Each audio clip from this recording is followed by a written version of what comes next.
जय श्री कृष्णा। राम राम। जय माता दी। हर हर महादेव। आप सभी का स्वागत है दिव्य भक्ति मंत्रा में। आज की वीडियो में हम वर्णन करेंगे हनुमान अष्टोत्रवली यानी कि हनुमान जी के 108 नाम। ये अष्टोत्रवली आप मंगलवार, शनिवार, हनुमान जयंती, रामनवमी के दिन अवश्य सुन सकते हैं। चाहें तो आप रोज सुने और हनुमान जी की कृपा पाएं। जो आपको ये वीडियो पसंद आता है तो please like, share and subscribe करें और कमेंट बॉक्स में जय बजरंगबली अवश्य लिखें। जय श्री राम। सनातन धर्म की दिव्य परंपरा में भगवान हनुमान जी का नाम श्रद्धा, भक्ति और शक्ति का पर्याय है। वे भक्त शिरोमणि हैं, रघुनंदन श्री राम के अनन्य सेवक और अमर लीलाओं के अद्वितीय पात्र। उनकी स्तुति मात्र से ही संकटों का नाश होता है और आत्मा को अटूट बल प्राप्त होता है। हनुमान जी को अनेक नामों से पुकारा जाता है। उन्हें कोई मारुति नंदन कहता है, कोई बजरंगबली तो कोई रामदूत। इन 108 दिव्य नामों में उनके तेज, पराक्रम, ज्ञान, भक्ति और करुणा के अनगिनत स्वरूप समाहित हैं।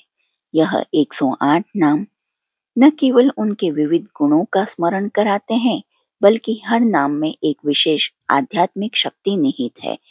जो भी श्रद्धा और विश्वास से इन नामों का जाप करता है, उसके जीवन से भय, रोग, कष्ट और अज्ञान का नाश निश्चित होता है। आइए इस दिव्य स्तुति के माध्यम से हनुमान जी के उन 108 पावन नामों का स्मरण करें और उनके चरणों में अपनी भक्ति समर्पित करें। बोलिए पवन पुत्र हनुमान की जय। श्री राम भक्त हनुमान की जय। चलिए शुरू करते हैं हनुमान अष्टोत्र शतनामवली, हनुमान जी के 108 नाम।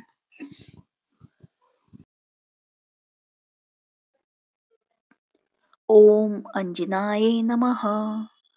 ओम महावीराय नमः। ओम हनुमते नमः। ओम मारुतात्मजाय नमः। ओम तत्वज्ञानप्रदाय नमः। ओम सीता देवी मुद्रा प्रदायकाय नमः। ओम अशोकावन क्षेत्रे नमः। ओम सर्वमाया विभंजनाय नमः। ओम सर्वबंधविमोत्रे नमः। ओम रक्षोविंध्वंशकारकाय नमः। ओम परविद्यापरिहारे नमः। ओम परशौर्य विनाशनाय नमः। ओम परमंत्र निराकर्त्रे नमः। ओम परयंत्र प्रभेदके नमः। ओम सर्वग्रह विनाशिनाय नमः। ओम भीमसेन सहायकृते नमः। ओम सर्वदुःखहराय नमः। ओम सर्वलोकचारिणाय नमः। ओम मनोजवाय नमः। ओम पारिजाताय द्रुमूलस्थाय नमः। ओम सर्वमंत्र स्वरूपवते नमः। ओम सर्वतंत्र स्वरूपणे नमः। ओम सर्वयंत्रात्मकाय नमः। ओम कपीश्वराय नमः। ओम महाकाय नमः। ओम सर्वरोगहराय नमः। ओम प्रभेवाय नमः। ओम बलसिद्धकराय नमः। ओम सर्वविद्यासम्पत्तिप्रदायकाय नमः। ओम कपीसेनानायकाय नमः। ओम भविष्यचतुरनाय नमः। ओम कुमारब्रह्मचार्ये नमः। ओम रत्नकुण्डलदीप्तिमते नमः। ओम चञ्चलद्वाल सनतलम्ब मानसिकोज्ज्वलाय नमः। ओम गंधर्व विद्या तत्वज्ञाये नमः। ओम महाबल पराक्रमाय नमः। ओम काराग्र विमुक्त्रे नमः। ओम श्रृंखला बंध मोचकाय नमः। ओम सागरोत्तारकाय नमः। ओम प्राज्ञाय नमः। ओम रामदूताय नमः। ओम प्रतापवते नमः। ओम वानराय नमः। ओम केसरी सूताय नमः। ओम सीताशोक निवारकाय नमः। ओम अंजनागर्भ संभूताय नमः। ओम बालका सर्द शाननाय नमः। ओम विभीषण प्रियकराय नमः। ओम दशग्रीव कुलंतकाय नमः। ओम लक्ष्मण प्राणदात्रे नमः। ओम वज्रकाय नमः। ओम महाद्युताय नमः। ओम चिरंजीविने नमः।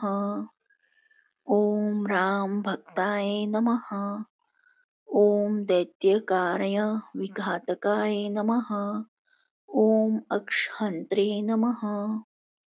ओम कांचनाभाय नमः। ओम पंचवक्त्राय नमः। ओम महातापस्ये नमः। ओम लंकिनी भजनाय नमः।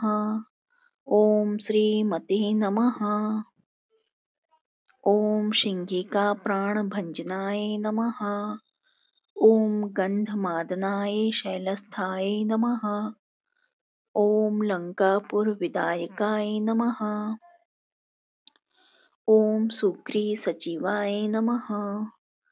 ओम धीराय नमः। ओम शूराय नमः। ओम दैत्यकुलंताकाय नमः। ओम सुरार्चिताय नमः। ओम महातेजसाय नमः।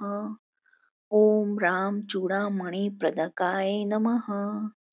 ओम कामरूपिणे नमः। ओम पिंगलाक्षाय नमः।